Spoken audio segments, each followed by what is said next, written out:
What's going on, guys? Burrito here, and today we're going to be doing the one-handed keyboard review. So let's jump right into it. So as you can see right here, I have my Sage one-hander keyboard, and it will be comparing to this keyboard right here.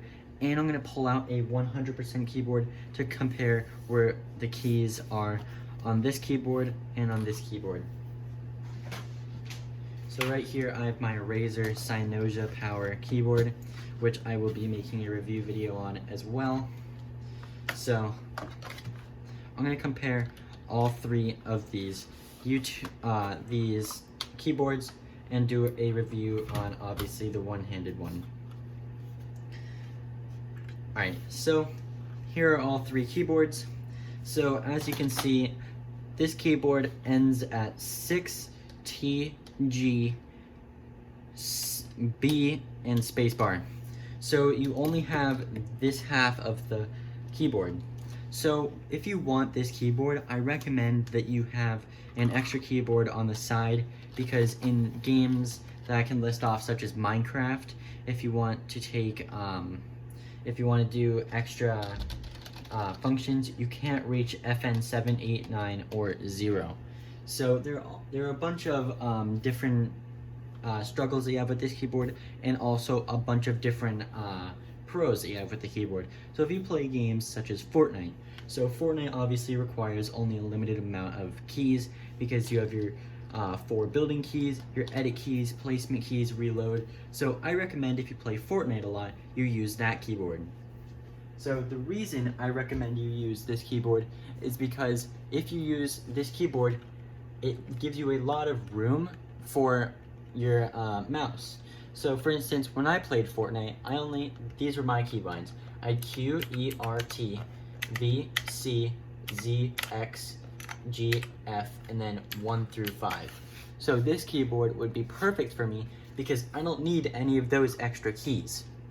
So I definitely recommend, if you have a game that only requires a limited amount of keys, that you get this one-handed keyboard. I will be linking in the description below, by the way. This keyboard, I will be taking off the keys for you. So as you can see right there, this keyboard is a Gatreon Blue. That is why it is so clicky. So let me put that key back on. Now I'm going to go on the keys that this keyboard has compared to the 100%, the 60%, and obviously itself. So the keys that this keyboard obviously has that the 60% does not have is it has the tilde. So this right here, the 60% does not have.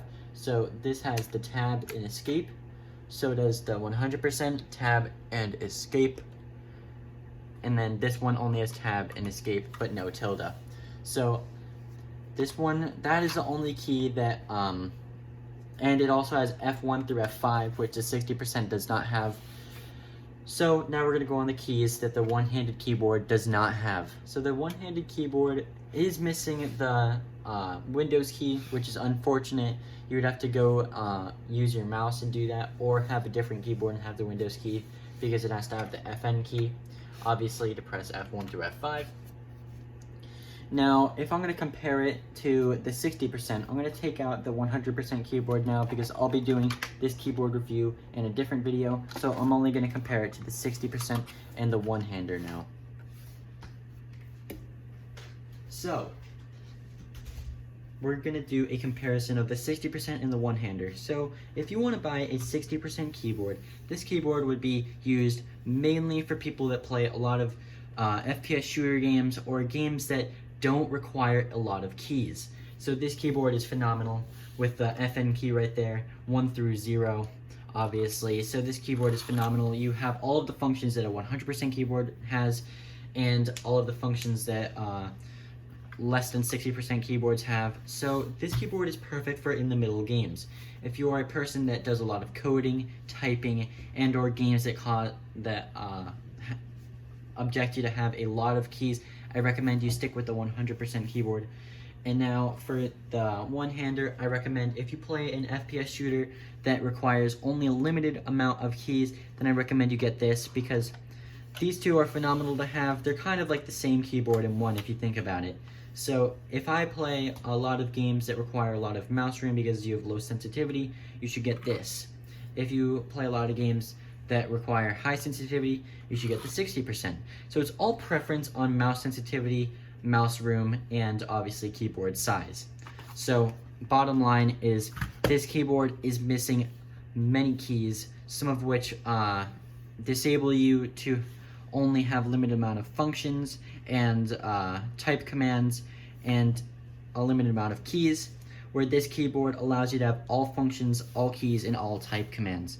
So it's all preference. If you are to get this one, you must have a different keyboard that is either 60%, 100%, or any other keyboard that allows you to have all other keys.